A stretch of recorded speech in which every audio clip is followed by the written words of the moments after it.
Жаасан байна уу? За өнөөдөр харизмын талаар ярив.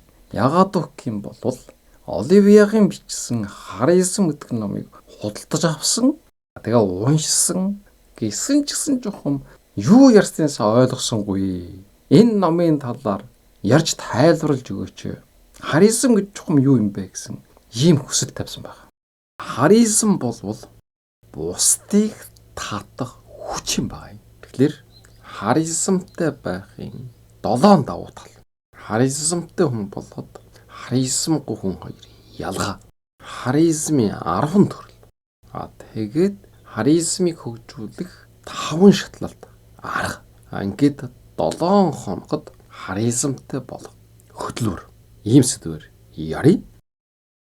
Нэгдүгээрт харизма гэдэг бол крисма гэсэн англи үг. Японоор бол харизма гэдэг. За нэлээд хэдэн жилийн өмнө бол онцлог үгээр хүртэл одоо тодорч ирсэн. Тухайн жил хамгийн их хэрэглэгдсэн гэсэн. Харизм гэдэг нь бол грек үг юм байна. Эртний грек үг. Ямар утгатай байх гэх юм бол сайлах, сайхан үнэр. Өөрөөр хэлэх юм бол англим сайхан үнэр үнэрдэг. Тийм татах хүчтэй гэсэн үг. Харизмтай хүн бол бусдыг татдаг. Ягаад гэвэл сайхан үнэртэй учраас. Зарим хүн яагаад бусдыг татах чадвартай, зарим хүн ерөөс огт бусдын анхааралд өртдөггүй юм байна. За энэ нь бол сайхан үнэр байхгүй. Тийм учраас бусдыг татаж чадахгүй. За сайхан үнэр гэдэг нь бол биеийн үнэр биш ээ. Энэ бол сэтгэлийн үнэрийг хэлж байгаа юм. За харизмгүй хүн бол бусдыг татах гэж ярьж хэлээд ч юм уу, өөрийгөө ухаагуул сурталчлаад ч юм уу маш их хичээж зүтгэл гаргадаг. Жишээлх юм бол одоо ингээд сонгуулийн ажилд орж байна.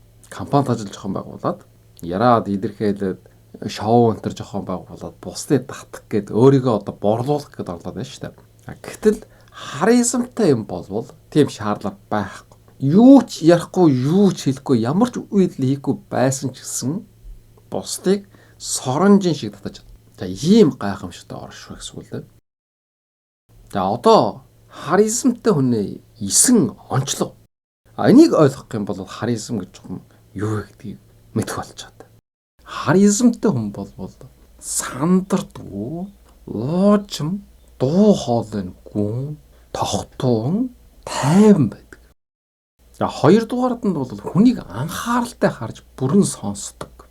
Зүгээр сонсох биш, бүр анхаарлаа төвлөрүүлээ сонсож чаддаг. Энэ хүн намайг ойлгож ийн гэсэн мэдрэмжийг төрүүлж чаддаг. Бид нар бол харизмтай хүн гэхдээ зэрэг л тэр хүнийг бид нар сонсох ёстой, дагах ёстой гэж ойлгодог. Гэтэл энэний эсрэг харизмтай хүн бол өөрийг чинь сонсдог. Анхааралтай. Эд шид нууч нь энд байж байгаа юм. Гуравдугаард нь өөртөө итгэлтэй. Гэхдээ бардам биш. Харизмтай хүн удирдлага, лидер, дарга ноёдогтой зэрэгэл тийм бардам дээрлэхүү жантай бодож яж магадгүй. Гэтэл бол тийм биш. Өөртөө итгэлтэй. Бусдын баталгаас ямар ч шаардлага байхгүй. Өөргөө бүр дотроос одоо мэддэг. Жөөлөн мөртлөө хүчтэй. За дөрөв нь бол тоовч, тод, сэтгэл төрсөн үг хэлдэг. Харизмтай хүн бол илүү олон чалчаа байхгүй. Гэтэ нэг үгээр хэлсэн гэсэн тэр нь болтой жир нөлөөтэй байдаг. Жинтэй үг хэлдэг гэсэн. За 5 нь бол өрөөлийг анхаардаг, хөндлөдөг. За бусдыг татах биш. Мэдрэх чадвар өндөр гэдэг байхгүй юу? Ухаалаг, урам өгч чаддаг, үн чантай, магтаалдаг. За 6 нь бол үнд зүйл, байр суурь нь тодорхой. Ямар ч нөхцөлд өөрийгөө алдахгүй, шудраг, төв гол. За ийм хүнийг хүн хүрээлэн шүү дээ. За 7 нь бол орон зай, уур амьсгалыг өөрчилдөг, энерги мэдрэгддэг. За энэ юу гэсэн үг гэх юм бол харизмтай хүн ороод ирэх юм бол өрөөнөө уур амьсгал тэр аяда өөрчлөгдөнө. Ямар ч одоо өндөр дуу чимээ анхаарал татах үйлдэл хийхгүй ч гэсэн хамт олонны дотор нэг харизмтай хүн байсан ч гэсэн тэрнийхээ нөлөөлөл энергиэр тэр хамт олон бүхэлдээ өөр байдаг. За 8 дугаард нь бол хүмүүс харизмтай хүн сэтгэлээ нээдэг. Ягаад гэвэл итгэл төрүүлдэг учраас хүмүүс өөрсдөө итгээд ярддаг. Энэ хүн над руу дайр товтлохгүй намайг шүхэмжихгүй гэдгийг ойлгож авах учраас хүлээж авч чадна гэдгийг мэддэг учраас тэгжээж бусдыг татаж байгаа шүү дээ. Харизмтай хүн бол бусдыг татах чадвартай гэдээ яриад байгаа шүү дээ. За 9 нь бол өөрийнхөө байж чаддаг. Жүжиглэхгүй. ямар нэгэн дүр эсэх шаардлага ерөөс огт байхгүй. Үнэн ч жөөлөн гэхдээ хүчтэй оршихуй. За энэ бол харизмтай. За ерөнхийд нь хэлэх юм бол харизмтай хүн гэдэг бол өөрийгөө бусдад итгүүлэх гэж оролддог хүн биш. Харин тэр хүмүүст өөрийгөө итгэлийг төрүүлж чаддаг хүн. За одоо харизмтай байх 7 давуу тал. Ягаад бид нар заавал харизмтай байх хэрэгтэй юм?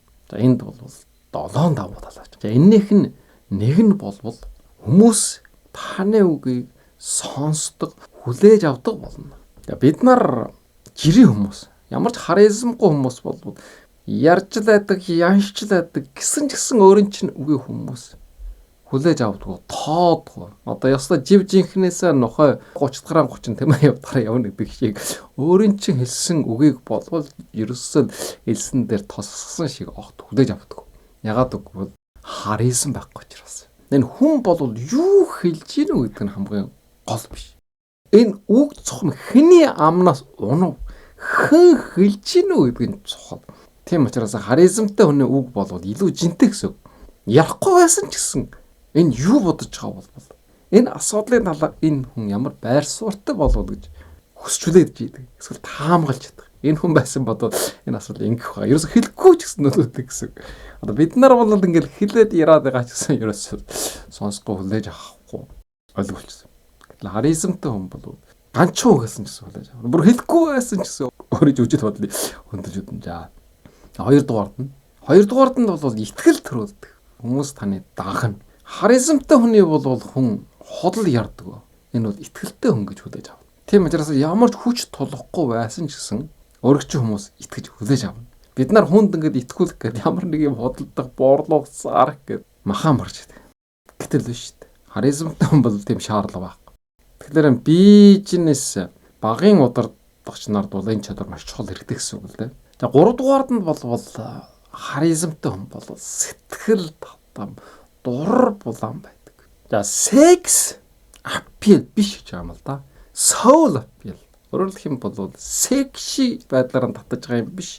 Сүнслэг байдлаараа хүнийг татах чадвартай. Харизм бол зөвхөн гадаад төрхөөр биш. Мэдээж гадаад төрхөөр татаж байгаа. Гэсэн ч гэсэн хамгийн гол нь бол сэтгэлжүүгээр хүнийг татах чадвартай. Чимээгүй байсан ч гэсэн орчноо гэрдэлтүүлж идэг. Ярихгүй байсан ч гэсэн өөрийн чин орших нөлөөг хүмүүс мэдэрж идэг. За дөрөвдүгээр нь бол амархан ойлгогдно. Сэтгэлд хүрнэ. Харизмтай хүнтэй ярилцах үед бол яах вэ? Энэ хүн намайг ойлгож ийн гэдэг мэдрэмж төрдөг. Сэтгэлжийн итгэлжилд хурдан хүрдэг. Зөвхөн яраанаа тоо хэмжээ хурд биш. Мэдрэмжийг төрүүлж чаддаг гэдэг аахгүй юу? Харизмтай хүнтэй зөвхөн 5 минут ярьсан ч гэсэн, ганц хоромж өрсөн ч гэсэн бүтэн өдөр байсан юм шиг. Бүхэл бүтэн яраа илтгэл сонссон юм шиг мэдрэмж төрдөг. За 5 дугаард нь болвол жан авирын зөрчил багасдаг. Эвлэрэлд амархан хүрдэг. Харизмтай хүн болвол зөрчил үүсгэх биш. Зөрчлийг намжах байгаалын ухаалга чадвартай байдаг. Тэгээ төрчсөн байдаг. Ямар хүн зүдвэжсэн зөөлөн байдлаа гаргаж ирч чадна. Бусдын хамгаалах хааны нураагаад нээлттэй болгодог гэдэг аахгүй юу? Зарим хүмүүстэй зарим дарга удирдлагатай уулзах юм бол одоо ерөөсөл маш тайван биш. Доорол хэрэлддэг ч юм аамж өрдөг ч юм үл ойлгуулж өсөх гэдэг. Гэтэл харизмтай хүн бол тийм биш. Жишээлх юм бол бид нар нэг албан байгууллагын доод талын албан тушаалтан нуттай болвол ойлгочдөг, маргалддаг, зөрчил үүсдэг. Гэтэл тэрнийхэн дээд талын дарга юм уу, тэрнийхэн дээд талын удирдлага энтертэй уулзах юм бол асуудал шал өөр болоод эвлэр хөвчдөг. Өөрөөр хэлэх юм бол тэр дээшлэх тусмаа албан тушаалны ахих тусмаа тэр хүмүүс илүү харизмтай байх нь шүү дээ. Эвлэрлэх чадвартай. Бас буулт хийх чадвартай. Уучлал байхаас айхгүй. За 6 дугаард нь болвол хүрээлэл харилцааны чадвар сайжирдаг. Ягаад гэвэл харизм гэдэг бол хүмүүсийг татдаг юм чадвар. Өөрөө ч хүмүүс тойрон хүрээлэл. Ягаад гэвэл харизмтай хүн бол шударга, жөөлөн, итгэл төрүүлэх чадвартай. Хүмүүс соронжин шиг татагдана. За 7 нь болвол харизмтай хүн болвол тайван, маш итгэлтэй байдаг. Харизм болвол бусдыг биш, өөрийгөө удирдах чадвар. Тийм учраас ямар ч нөхцөлд сандрахгүй төвтэй хүн болж төлөвшнө. Хүчтэй хүн биш, дэвчээртэй хүн болвол хамгийн их нөлөөтэй байдаг. За ийм байдлаар харизмтай болж чадах юм бол энэ гайхамшигтай 7 давуу тал өөрчлөн бий болно. Харизм гэдэг бол анхаарал татахын төлөө хичээх юм биш. Харин анхаарлаа төвлөрүүлээд бусдад гэрэл төгөх чадвартай бол ийм гайхамшигтай. За одоо жалгаад харизмтай хүн болоод харизмгүй хүнээ ялгаа. За харизмтай хүн бол тайван, чимээгүй, сэтгэл татам. Харин харизмгүй хүн бол орчиндөө уусдаг, анжааргаддаг, оршихуйн хувьд. За үг ярианы хувьд бол харизмтай хүн бол богинохон тод сэтгэл төрдөг ярьж чадна. Харизмгүй хүн бол илүү сунжирсан, зориггүй, чалчаа сул яраа ихтэй, яраа дуустдаг. За 3 дугаард нь анхаарлын хувьд. Харизмтай хүн бол өөрдөө болоод өрөөл бусдад маш сайн анхаарал төвлөрүүлж чадна. Гэтэл харизмгүй бол садаарсан, маш төвдрөл муутай, орон гар хүмүүс байдаг. Өөрдөө ч анхаарал төвлөрүүлж чадахгүй бусад хүнд огт анхаарал тавьдгүй, анжаардаг ч. За 4 дугаард нь итгэлийн хувьд. Харизмтай хүн бол маш их итгэлтэй байдаг. Өөрдөө итгэлтэй өөрийнхөө үн чаныг мэднэ. Гэтэл харизмгүй хүн бол бусдаас баталгаа шаарддаг. Итгэл байхгүй. Хоёрт бол өөрдөө итгэлгүй хүмүүс. За дараа нь бол нөлөөллийн хувьд. Харизмтай хүн бусдыг итгүүлж чаддаг, татаж чаддаг, урам өгч чаддаг. Гэтэл харизмгүй хүн бол ичнээн идвэхтэй байсан ч гэсэн хүмүүсийн сэтгэл хүрдэггүй. Мэрийгэ чармыгаад маш их хүчтэй зарцуулаад байдаг ч гэсэн бусдын сэтгэл дээрээс хүрдэг. За хамгийн сүүлд энергийн хувьд. Харизмтай хүн бол сайн энергитэй, гэгээлэг мэдрэмж хүмүүсд төрүүлж чадна. Гэтэл харизмгүй хүн бол ядраатай, дарамттай, сэтгэлийг хөндрөөд ийм мэдрэмжийг төрүүлдэг. За одоо жалгаад харизмын төрөлж.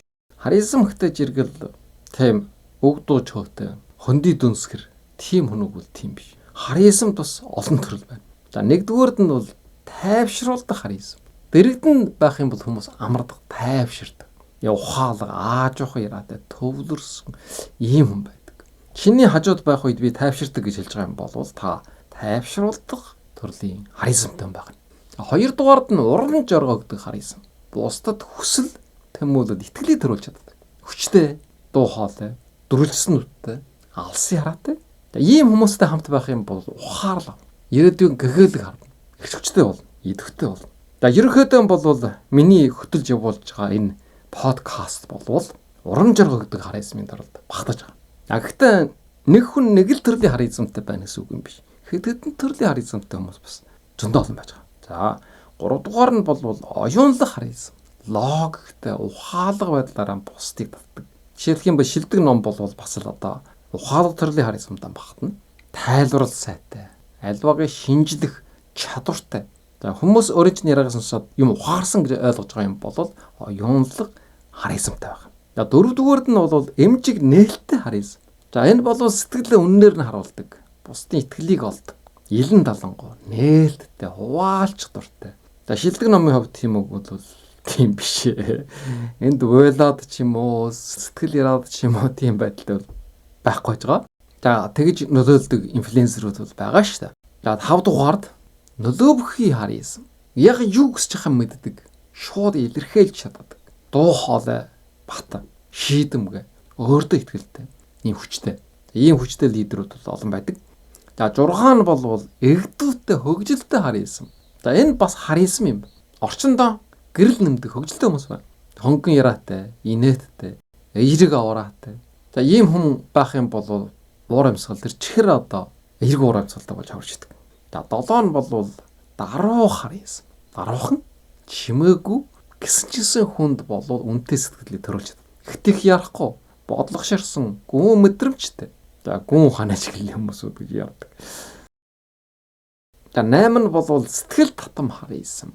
Ямар ч орчны төвд орж хүмүүсийг татаж чаддаг. Харчин, инээмсэглэн, биеийн хөлөмжин, бүр соронжин шиг. За ийм хүмүүс байдаг.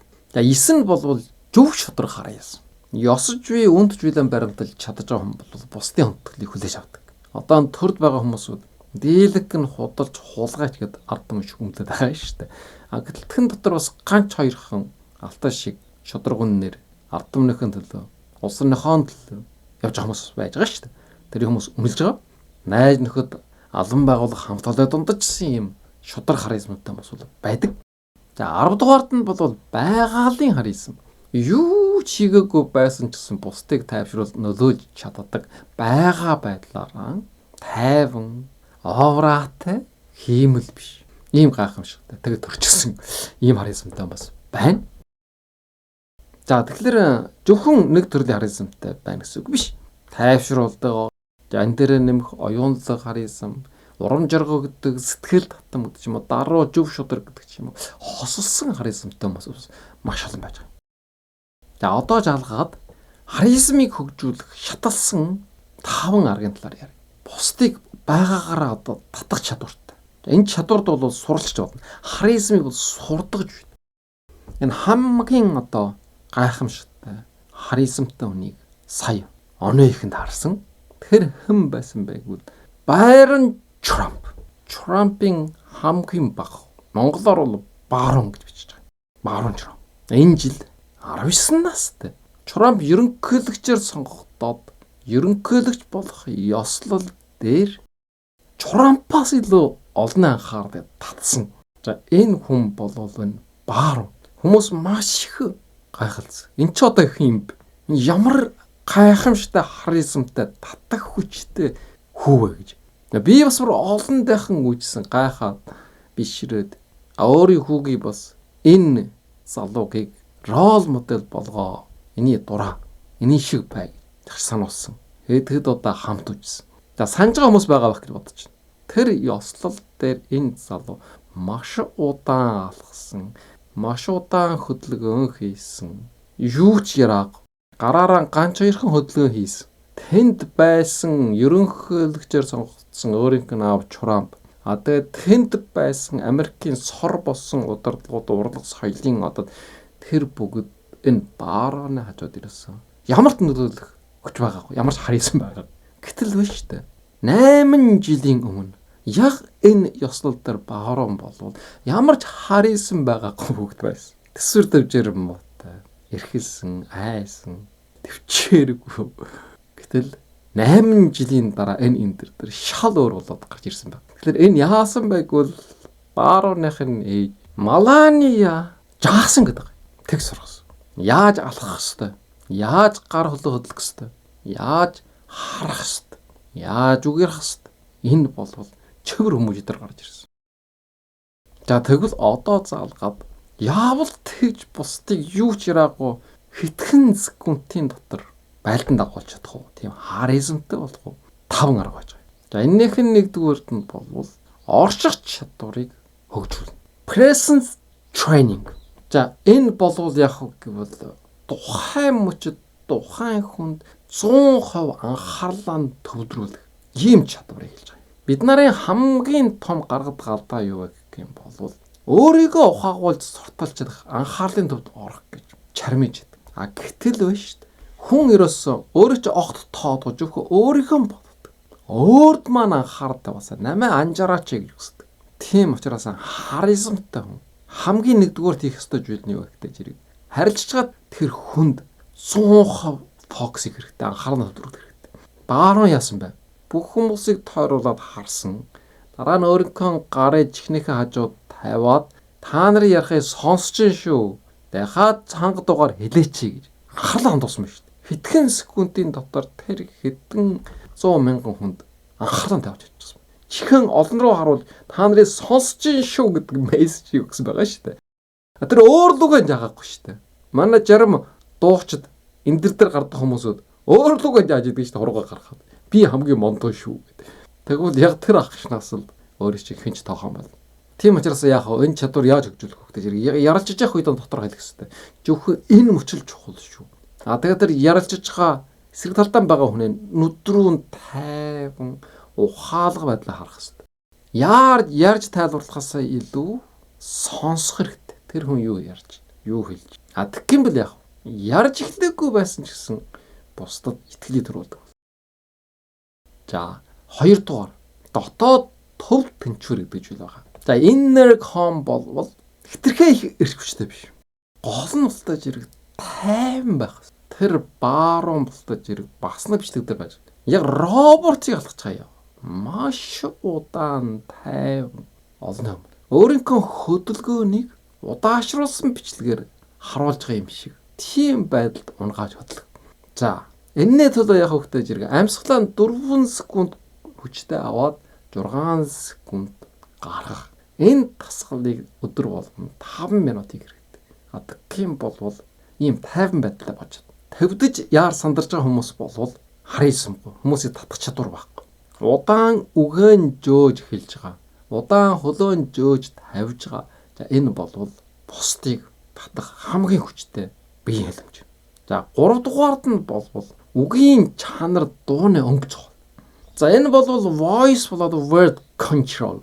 Дуу болоод үгэн болтож ирэг контролно гэсэн. Нөлөөтэй хүмүүс болвол их ярахаас илүү их сонсож чаддаг. Дуу хоолойн тоод уужим ихтгэлтэй байдаг. Энэ аргад яаж суралж өгөх юм бол ярахаас өмнө 1 секундын завсар тавина. 1 секунд уурлуу нь харж анхаарлаа төвлөрснөхийн дараа ярьж эхэлнэ гэсэн. Өглөөр ихлэх болгоо. Тэгээд богинохон хүчтэй өглөөрийг ашиглана. Жишээлх юм бол би үүнийг мэдэрч байна.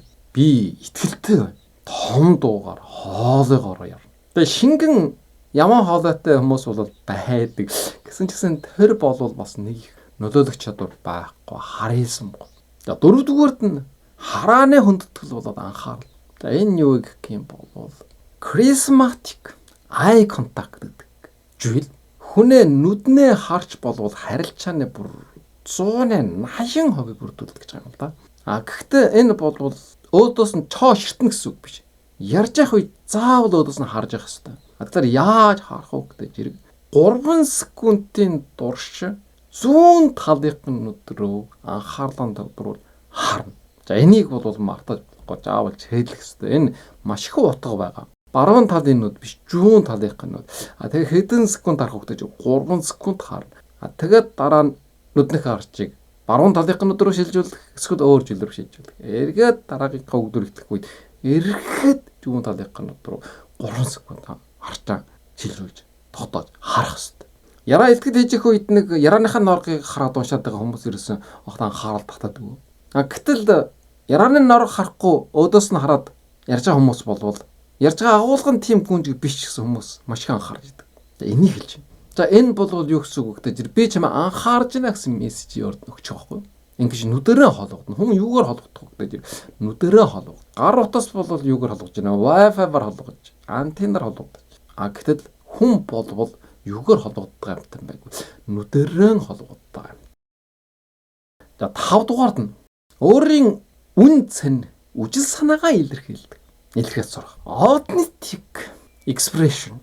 Жинхэнэ би өөрийгөө илэрхийлэх арга. Жив жинхнээс харизмтай хүн болвол үнэнч ил тод зоригтой өөрийнхөө байдаг. Худал хуурмаг зан гаргадаг гэсэн. Худал хуурмаг зан гаргах гал юм болвол өөрөө чинь хүн харизмтай гэж үучихгүй. Тийм учраас харизмтай хүн болвол алдаа гаргасан ч гэсэн тэрийг шууд хүлээн зөвшөөрж идэг. Харин ч төгс биш. Тэр жижиг алдаанууд нь болвол илүү нээлттэй, илүү нийтлэг, илүү хүчтэй хараад болдог.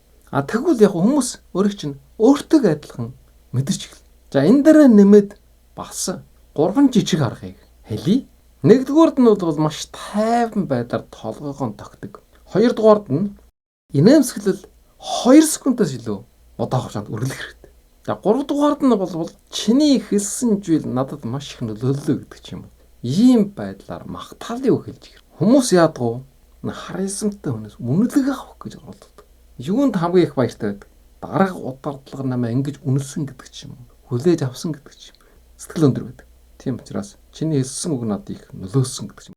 Ийм байдлаар магтаалын үг тодорхой юмд хэлж хэрэгтэй. Ерөнхийдөө ямар жишмээ барьж явах гэх юм бол харизм бол өөрийгөө ихээр томруулж харагдуулах асуудал биш. Харин өөр хүнийг өрөөлийг илүү мэдрэх чадвар. Чамаа мэдэрж ин шүү, ойлгож ин шүү, чамд анхаарал тавьж ин шүү гэдэг мессежийг өгч хэрэгтэй.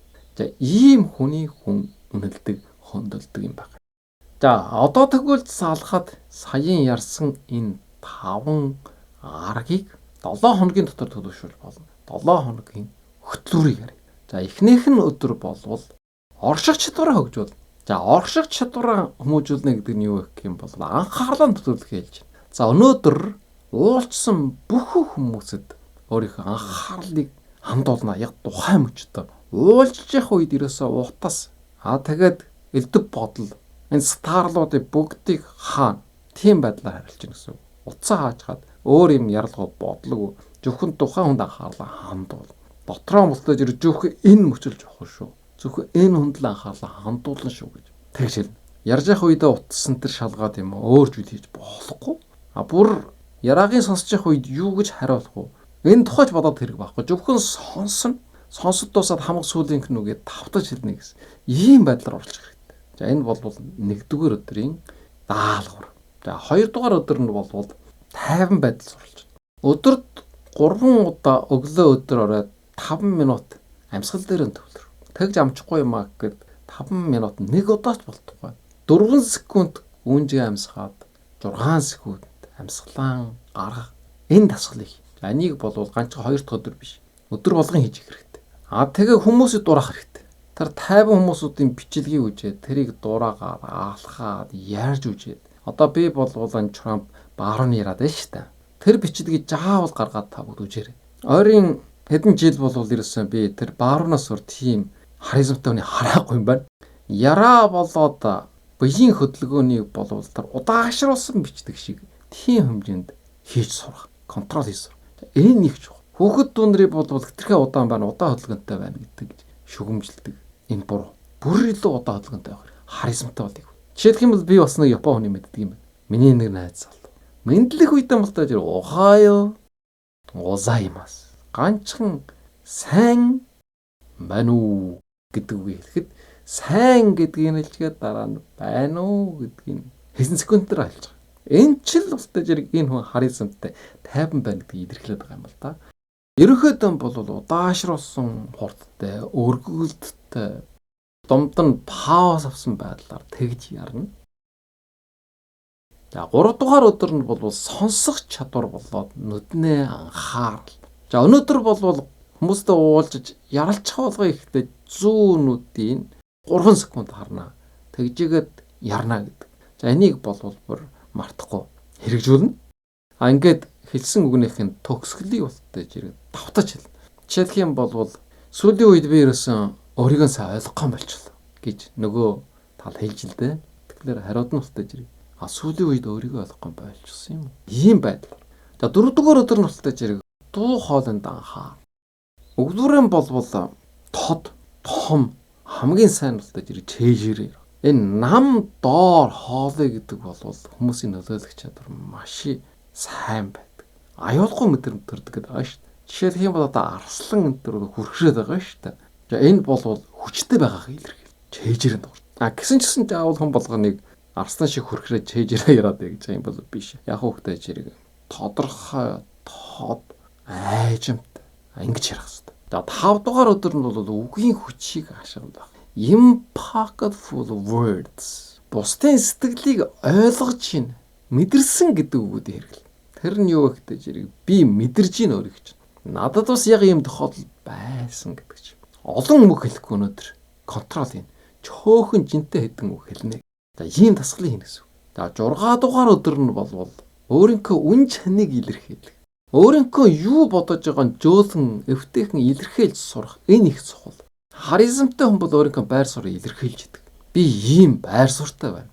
Гэхдээ өөрийг чинь ойлгож байна. Тэр хүний үгээсэх юм биш. Өөрийг чинь бол ойлгож байна. Гэхдээ би ийм байр суурьтай байна гэдгийг тодорхой хэлдэг. Би энэ асуудлыг арай өөр өнцгөөс харж байгаа. Гэсэн чсэн өөрийн чинь байр суурь бас сонирхолтой байна шүү. Ингэж өөрийнхөө байр суурийг тодорхой илэрхийлсэн хүмүүс дуртай байдаг. Итгэл төрөгдөг байх нь байна шүү дээ. За хамгийн сүүлийнх нь өдөр бол бусдын сэтгэлд хүрэх энэ тасгалыг. Магтаалын үг хэлнэ. За өнөөдөр би нэг 2 хүнд заавал магтаалын үг хэлнэ дээ. Чи надад их урам өгсөн шүү. Чиний хэлсэн үг миний сэтгэлд хүрсэн шүү гэдэг ч юм уу. Хүний магтахдаа чин сэтгэлдээс нэг онцгой зүйл хэлнэ. Худлаа биш. Сэтгэлд нь хүрсэн тэр үгүүдийг. За өнөөдөр харизм гэж чухам юу юм бэ? Яаж харизмтай болох вэ гэдэг асуудлыг ярлаа. Харизм бол маш гайхамшигтай. Бусдыг татах чадварыг хэлж байгаа. Өөрөө ярихгүй байсан ч ямар нэгэн үйлдэл хийхгүй байсан ч өөрийг чинь хөндөж биширж идэг. Өөр чинь татагдж идэг. Өөрийг чинь тойроод хүрээлж идэг. Ийм чадвартай болох юм бол гайхамшигтай. За энэ нь бол харизм.